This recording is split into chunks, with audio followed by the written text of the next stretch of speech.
Mbote, nabino soza bongo branché na kati ya télévision nabino bolingaka bosolo lelo toye pembe nabino poto nabino masolo o etali bongo ndenge nini Kinshasa ezali bongo kotambola ndeto ba que toute la réalité ya ville province ya Kinshasa pour ozango bobese na émission nabino oyo nde ekina lelo to robia makambo etali bongo mabulu to pe ba trou o tozomona na banzela ya ville province ya Kinshasa banzela ezali surtout na ville province ya Kinshasa.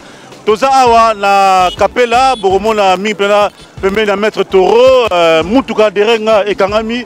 Voilà l'une des conséquences ya banzela ozalia ko toboka ndeto habité. Est-ce que mboka ekotambola bo, est-ce que ville province ya Kinshasa eza nzela to eza pena banzela ya solo te nyonso na bo constatant on peut boromona ngo à travers votre émission Oyonde Kinshasa ya mwana mboka ngobila Kinshasa ya madusu Kinshasa ya kotoboka nyonso bozomona ndenge bandeko bazokota na se ya mituka pona ola saite nzela za lisusu na kata ville province ya Kinshasa awa kutana mbule beti te tangu mbule ko beta likoleza ja ko inda bokomona ke awe kozala fleuve mobimba. Donc ça fait très mal comme on a ndenge nini nzela za lisusu na ville province ya Kinshasa ngoto bakaete biso bosolo tozana pembe na bino tokoya Toye Sabino, Tota Sabino pe ndenge nini mboka tope ville province ya Kinshasa eza kotambola. Donc voilà l'une des embouteillages à la kati ya ville province ya Kinshasa eza dû ya manque ya banzela. Donc réalité ne yango tout dans terrain bokomona ndenge nini bato bazoluka banzela nzela za lisusu te nzela na Kinshasa ezali te nzela ekoma ya kotoboka nyonso na senge tolobela yango po bakonzi bako bongo ko obongisa mboka na biso. Est-ce que totambola biso sur na moto, est-ce que totambola ba tracteur to éviter ba voiture amortissement eza toujours ko beba eza pasi papa pe koto yo nzela za soutenir kata ville ya Kinshasa nzela oyo banda ba basala ba biloko na bango bakenda si lelo basala ke loko te possibilité eza te so possibilité eza fala basala bandambo basala bandambo te bakataka balongoli basali libulu koto basala awa libulu mususu eza boye na mbole babongisa ngo te bayebisa ngobila asala biloko yende mutu asala biloko oyo abongisa nzela. Voilà bayebisa ngobila akabongo bongisa nzela yango toya biso na kati ya terrain po tolakisa bino est-ce que bakonzi balekaka nzela to balekaka nzela te nzela za kotoboka. Donc yango na tokotasa bino ndenge nini ba chauffeur bazomona pasi na banzela oyo batambusi mituka pe bazomona pasi nyonso na ezala sake.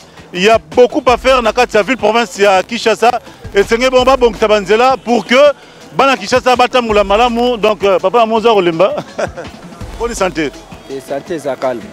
Voilà le na kati ya émission na bino o nekin na bosolo tozotambola te pembe na bino tozoba makambo tel bongo banzela ndenge za pratiquement lisusu te na kati ya ville province ya Kinshasa yo esalo ndenge ni bon ponanga babotola ba congolais nyonso oyo bapesi bango musala oyo babotola bango bapesi étranger musala na bango eza ya biso mo Kongo tokoka te tala nano musala soki otali asosa bakei nango musike pa ya bachinois oyo bazosala na makazao basala bemetalaka place nyonso bapesi biso moko bakongolais tokoka te tokoka masanga kolia ngulu na basesili il fallait balongola bango. Voilà, merci beaucoup. Papa Père Moutamus Moutuka. Banzela na Kinshasa au Landeni. Et là, le bagou tout. Banzela za robeba partout. Et là, le belagout. Et le monso basali balagisa do banzela za robeba. Banzela ezalité. Le temps on a pas difficulté au santé. Moi Moutuko. Pona nzela so za bien ngadu na te. Nzela ezati. En plein capitaine nzela ezati. Nzela ezalité, ezati. Vous comprenez? Car on est au film, on a la moupanzi, on a moutou ane di, pona nzela. Soyez bien ngaolek. Nzela ezate partout. Merci beaucoup partout nzela za soute to kotambola. Po to bien ke bosolo tozana po bande ko ba bongo ko yeba bosolo ya Kinshasa ezali ndeni. Ba réalité Kinshasa ezali ndeni. Donc nous avons constaté donc c'est vraiment très difficile. Na moi peu ndeko to benga bosolo kuna voilà to kozoa chaud. Bonjour papa. Voilà, est-ce que nzela Kinshasa za to za soute? Nzela ezate. Nzela ezate parce que tozomona za makamba soni. Toza ko futa ba taxe na biso ya bien na mbongo ebele mais gouverneur azosala eloko moko te. Noblesse eloko te. Azosala eloko te na gouvernement central donc ministre ya TPR faut interpeller na près du peuple. Et donc tozomona malonga te. Banzela za kotoboka. Nzela zote na Kinshasa yo lobini. Bon, eloko toloba la neti boye, totiaka nzela moko yango toketa nzela wana ezali. Bazwa so solution mosusu banzela. Nzela ezati. Nzela ezati na mbongo. Bambongo bazwa ekende wana. Babongo so nzela. Tokia kuna banda kosala ti lelo nzela esilite. Tesu ndenge moko, so tokende nzelani. Tokende nzelani. Baluka so solution. Voilà, population aza kosenga baluka bango solution pour que ville province de Kinshasa et là tapenda lele ya sika ville province de Kinshasa ezwa elongi ya sika boye penza eza passe mingi komona ndenge nini ba état ya route eza na ville province de Kinshasa. Donc il y a beaucoup à dire na hotel bongo matière routière na ville province de Kinshasa et on tobi o ndeki toza na terrain ndena bakatango nyoso veste na kolata te zelanga na feti mais na musala toza na terrain pour na kota sa ndenge nini.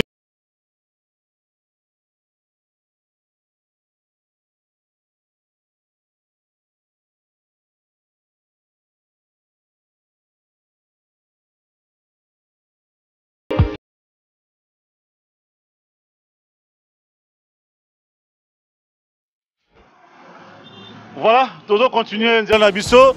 Tout on a Kimwenza vers donc on maître Toro. Ce que Toro mina capella et si quand on a Ntaba, on a Ngulu et si quand ambiance ezalaka. Mais derrière nga besoin on a ndenge nini lac eza formé place wana to bité to be komba lac nini. Donc eza participer ma mingi comme on a ndenge nini mboka eza kotambula ndenge ni ville province ya Kinshasa eza kotambula donc mula ko na betité. Donc moula na betité ceux qui moulent betité et koza ndenge nini pendant que ça fait 3 4 5 jours il y a pas la pluie mais besoin on ndenge lac que allez former et ba usager route baza na difficulté makasi kota ndenge nini nzela ezali soute na kati ya mboka na biso nyonso ezapesa passe mingi esenga na biso mingi pe na cadre ya émission na bino oyo ndeki na toza na terrain pour to bongo kolakisa bino comment banzela eza na kati ya ville province. Qu'est-ce que le gouvernement provincial a fait pour que Bakino Bakope quand même que tu moins ouf de soulagement que le ville et comme penza kobonga et ça passe en tobete biso zawana pour que tout même la réalité nini eza kosama awa na kati ya ville province ya Kinshasa musala nini hôtel de ville eza kosala musala nini bande ko ya ofete baza kosala musala nini oyo ba entreprise ya ndenge na ndenge lokola office de route baza kosala nyonso wana esenga totalisa na bino ete nzela eza lisusu te na ville province ya Kinshasa.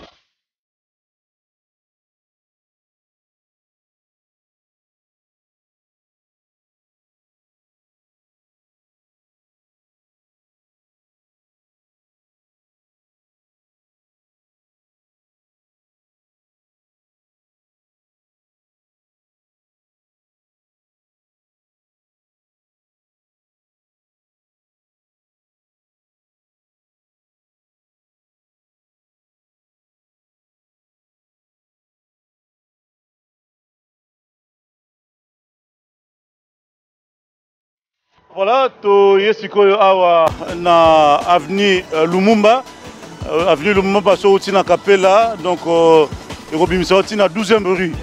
Donc ça permet na ndako yo mwana mboka kizenga na kovanda na 12e rue boye. Toye poto mona ndenge nini banzela ngo ezali comme nous sommes en train de faire le constat. Ya banzela awa na ville province de Kinshasa, bino bozo mona comment la situation se présente donc nzela zalité pratiquement nzela zalité donc banzela zali ya kotoboka to éviter elengi ya ko vivre na ville province de Kinshasa ezali sous wapi parce qu'il y a plus de nzela donc nous sona ça ko occasionner pe embouteillage moyen muta le kambamo chauffeur le ka et kozate donc ça crée des bouchons ça crée des embouteillages nous sommes tobi que na bosolo to kolobelango pour que l'autorité urbaine ya ville province de Kinshasa akoka ko ça nyonso pour que bandeko bazala na ba condition batamo na ba condition il y a bien voilà la mo bende kuna ngolo ba voilà chaud voilà toza na kata bosolo lobini ah pour ça fachi beto asa tunzela ah ba asa mikanda mikanda baza mikanda nzela pesa pe malamu tanzela pasi boye ah asali nzela so biso nzela ko biso lia nzela. Merci beaucoup. Donc Boulani chauffeur bi bango balia na nzela bazo futa vignette na bango mais l'état ya route eza penza yango te donc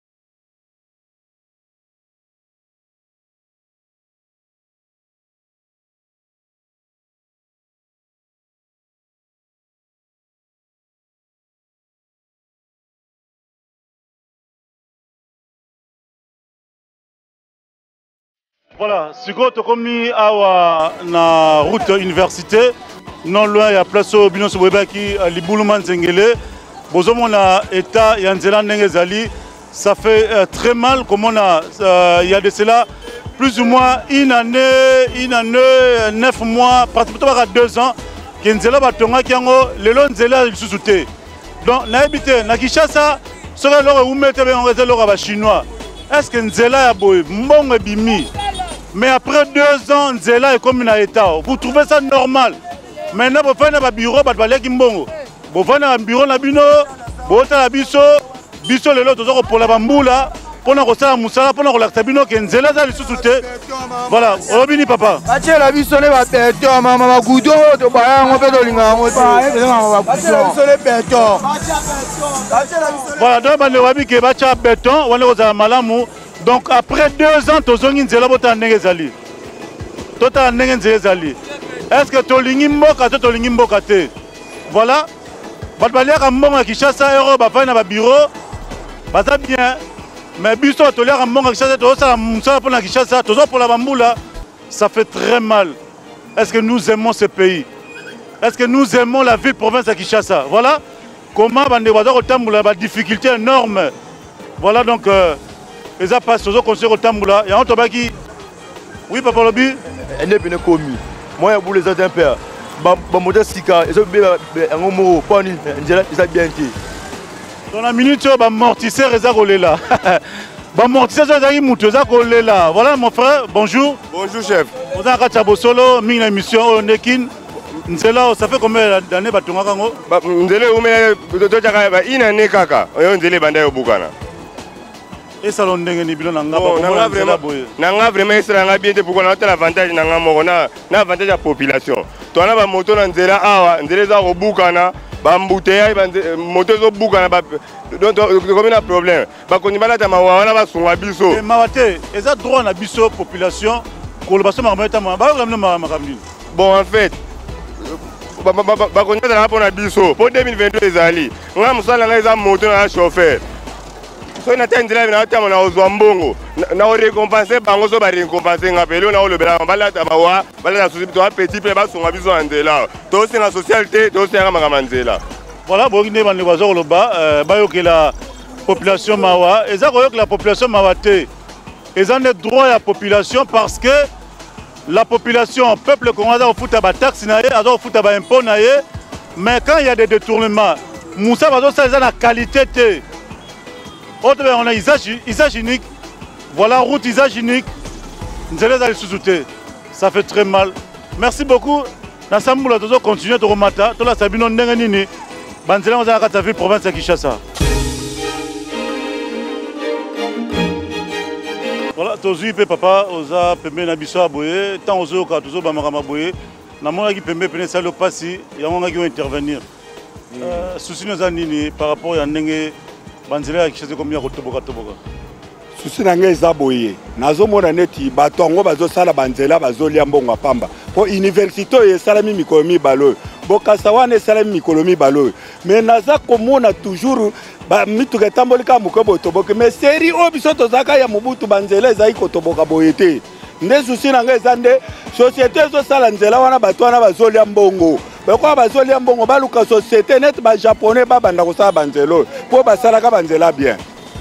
Donc pour ça on est ba japonais ba osala nzela. Basala nzela. Nde basali na poids lourd. Ah nde basali poids lourd, nde basali nzela tokenda Kikwiti. Voilà papa, ndenge nikoto baki par rapport ya ba état ya route tozomona ana ville province ya Kinshasa yo de salone. En tout cas, banzela autozo na province ya Kinshasa c'est pelisa bisote.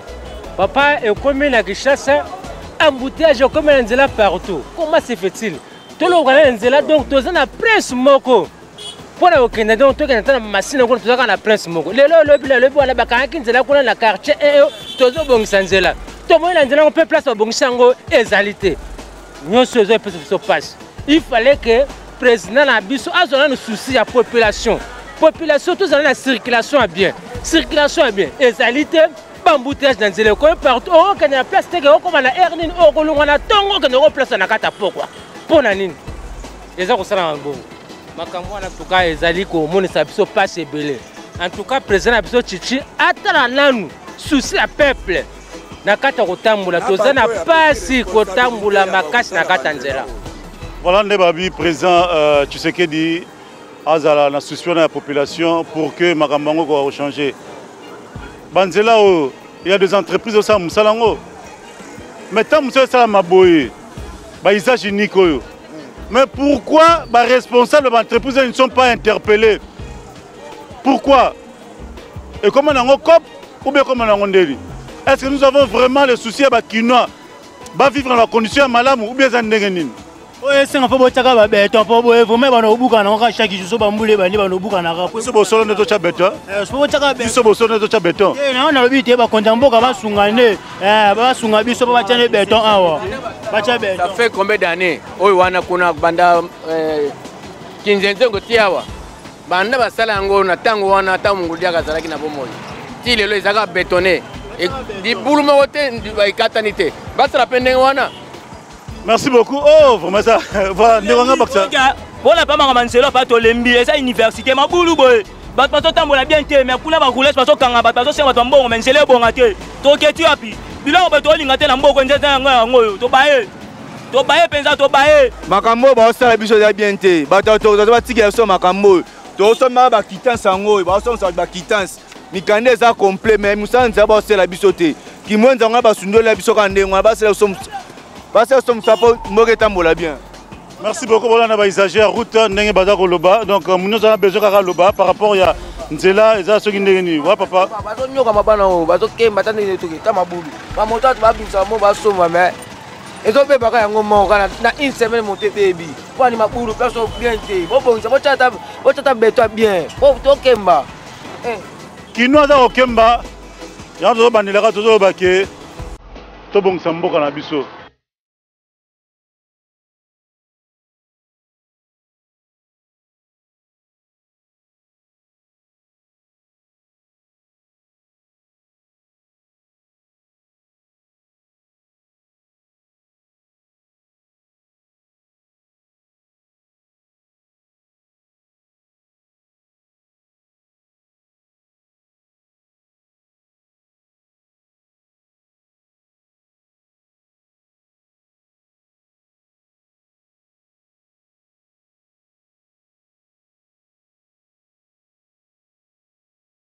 Voilà, tu as un rond-point Ngaba, donc bien vous constaté Nengen Zelezali, Kinshasa sans trou. Nous avons rendu Kinshasa 118 000 trous aux ville province de Kinshasa. Voilà donc avec tous les risques de continuer au Samoussa Nabiso, la Kabol de Makolo. Pendant que le Banzelo a habité au Souka Nengenini. Et au Souka Nengenini, voilà, merci beaucoup pour mon conducteur. Dans quelles conditions Bazo rouler dans la ville province de Kinshasa, Nzela pratiquement voilà. Donc, amortisseur comme on n'a pas si piner au Pasuka Pamba, donc la situation est vraiment catastrophique en ce qui concerne Banzela, la ville province de Kinshasa. Voilà, la condition nini batamusimutuka bado sa musana bango, donc eza pas mingi et là nous sommes obligés donc tout le capé ba autorité il y a OVD parce que bango pas ko sala Nzela la ville province de Kinshasa eza la prérogative de bango, ils vont nous expliquer, ndengeni banzelango et comme maraboy et banaramuke barozela et comme ebele toboka libulo ya munene pour passer musala ou comment. Voilà la situation dans laquelle ba congolais ba kino a vivre. Voilà la moni pe ndero moko pemeni a chakasi na musika. Bonsoir papa. Bonjour papa.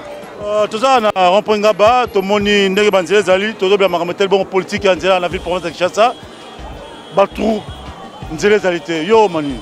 Bon, en tout cas makambo banzela na Kinshasa ekomi lokola ya kindoki parce que babongisa babamba toujours ezotoboka kaka et en plus le monde a remarqué na rond-point Ngaba après mto nango batu batonga penza bien te.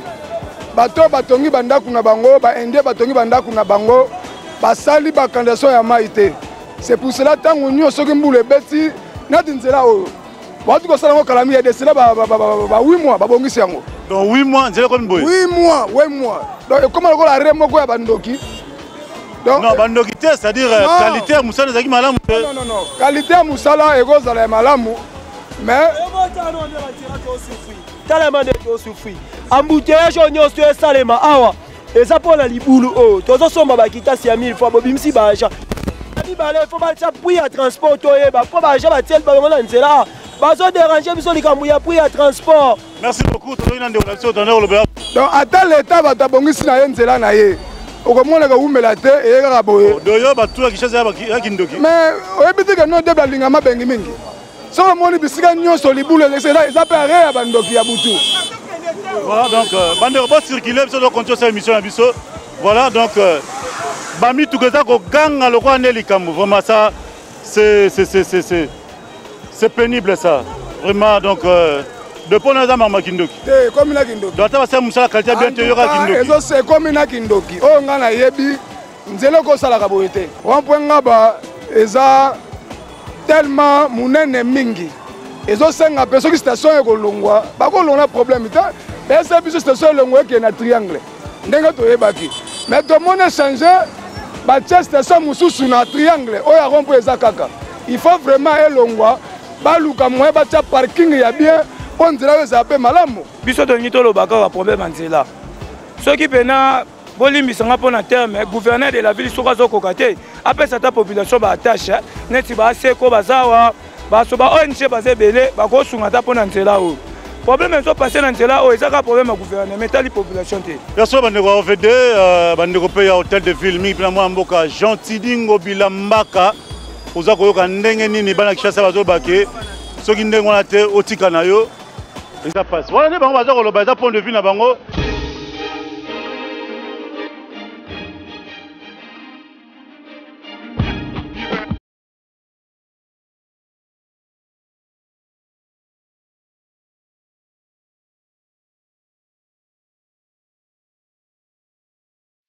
On est qui continuer toujours au Tambola à travers la ville-province de Kinshasa. Présentement, nous avons entrée bypass, un échangeur. Bon, moi, je suis Simanabiso, je suis office de route, tout le monde na semga ya bamba bamba. Bon, bazo bamba na bango situation ezaki pena passe mingi donc ba ba semga trois ezaki muke batiki yango ti ekoko mebele. Simane va intervenir pour bon peu bima ebele. Donc tout muke mbongo za muke moi ba sala ezate. Bon, nous espérons que bande office de route musa bazo sala awa ekozanga musa moko oyo population akosepela ngo bande ko bazwa nzela ya bypass bakosepela po eko bon kosalisa mboka na biso. Voilà donc tozo continuer na biso donc toza surpris na to moni bango awa.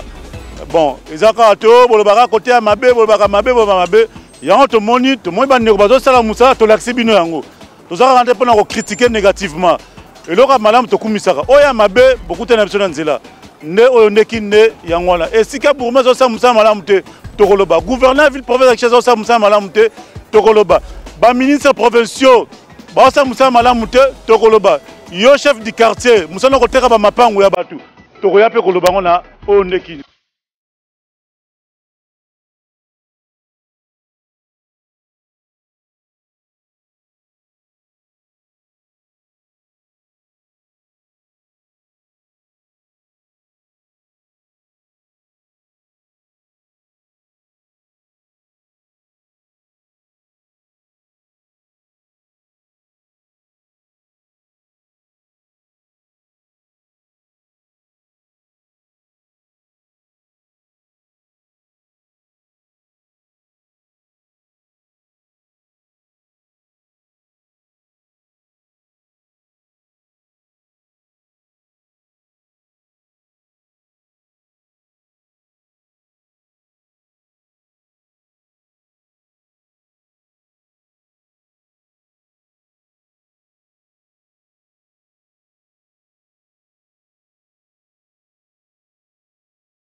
Voilà, Bozola Nandengeni, toujours continue toujours pour l'accès Ndengeni, ville-province à Kinshasa. Les relax Elongi Nayango, Elongi Yamabe, na Hotel Bongo Banzela. Ndenge, ils se présenté aujourd'hui dans la ville-province. Il y a Kinshasa, donc Touti bypass, pour moi Ndengeni, Nzela Zaipela Malamute, Toleki Nzela Zigida, Touti Siko Toromi Bongo, na rond-point, il y a Willery. Pour moi Ndengeni, Bamai et Vandi, donc.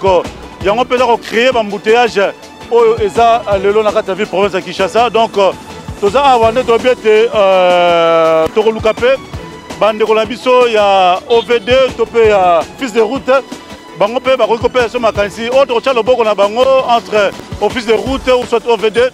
Ba bon ko expliquer biso qu'est-ce qui fait que le lo banzela na Kinshasa et ça sous Malamute, qu'est-ce qui fait que opération Kinshasa zéro trou Tissikoyo, on a vraiment quelque chose de palpable.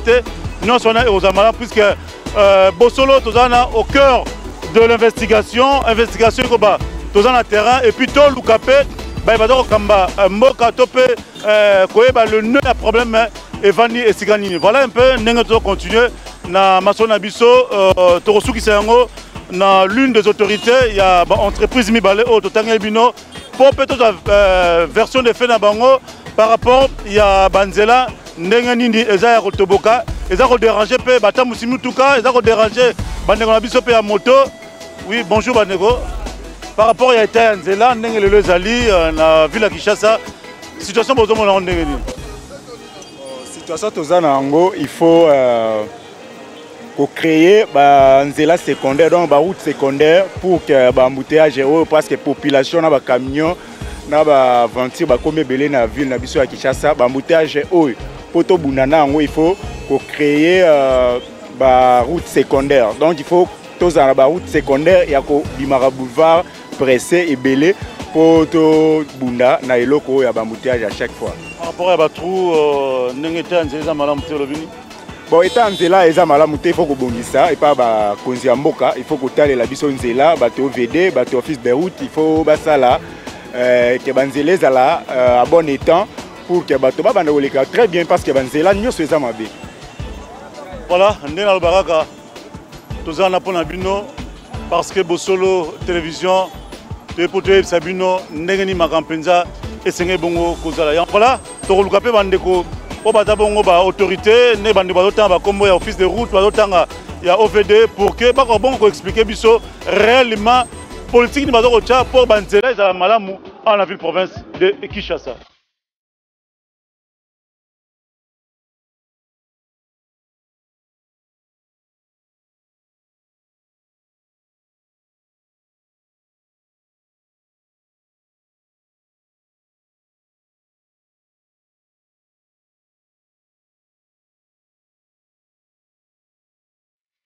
Voilà, tout comme na suka ya Masona Biso, moi mboka Victor Ntumba, mi to benga ko Vikitolo, pona musoza ko sala na mboka na biso, mais tonto yeba 03 yango.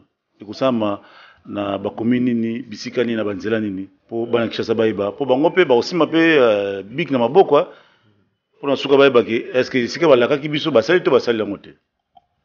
Merci beaucoup pour la mutuna wana, ezaki mutuna moko important.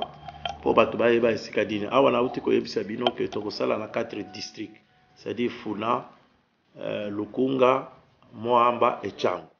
Na Kopesa, Tozali à peu près la 46 acteurs Tokosala.